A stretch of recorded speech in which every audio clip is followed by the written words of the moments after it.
students up to the podium: Parker Hansen, ASB President, Areli Verduzco, Bianca Carrillo, and Carmen Uribe. They will be sharing their graduation thoughts on tonight's theme: the best way to predict the future is to create it, which is a quote by Peter Drucker.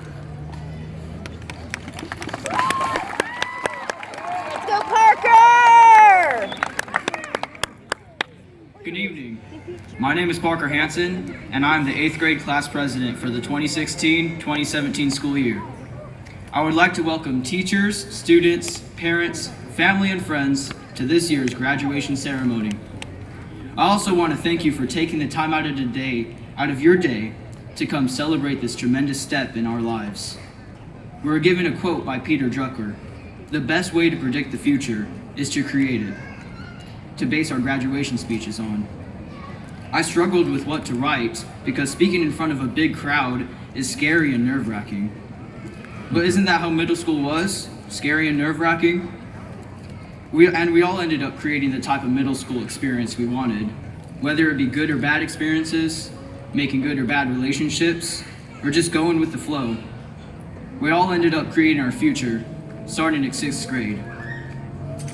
As I reflect back into 6th grade, I was scared out of my mind. The first day at school, 6th grade orientation, I was crying, saying I didn't want to go there, and when I went there, I just sat there with my head down. Second day was no different. I sat alone, being very quiet. Eventually, I ended up making lots of great friends and meeting good teachers. One of my favorite teachers was Miss Atkinson. She was really outgoing and funny, which helped me learn that I wanted to be like that. I wanted to make my future years at Hoover like that. When 7th grade had begun, my confidence was starting to grow. Gaining that confidence has made me who I am today. One of my first memories that really boosted my confidence was in Ms. Rouse's class. I was on the edge of my seat, ready to bolt out the door once the bell rang. As soon as it rang, I ran out the door. Sorry, Ms. Rouse. This really helped me snowball me into the person I am today, even though it was wrong to do. I will never forget the time that I almost passed out while dissecting the frog. I even did as much as to run for president so I can say these speeches. Yay.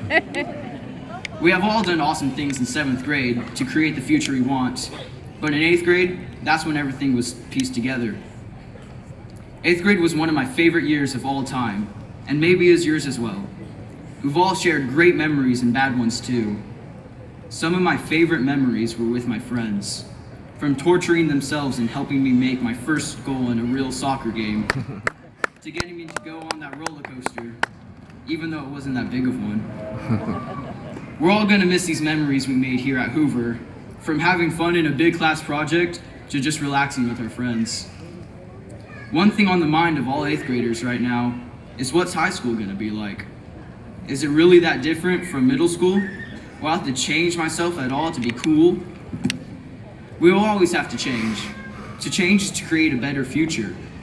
To change is to make what we did yesterday seem like nothing compared to what we did today. What we did at Hoover may not work at high school and beyond. I know I need to stop playing as much video games and start doing more homework sooner. I bet we can all use these little changes. These are things we all need to do to create our future instead of just sit back and predict it. I want to thank you all for coming again, and let's have a good night.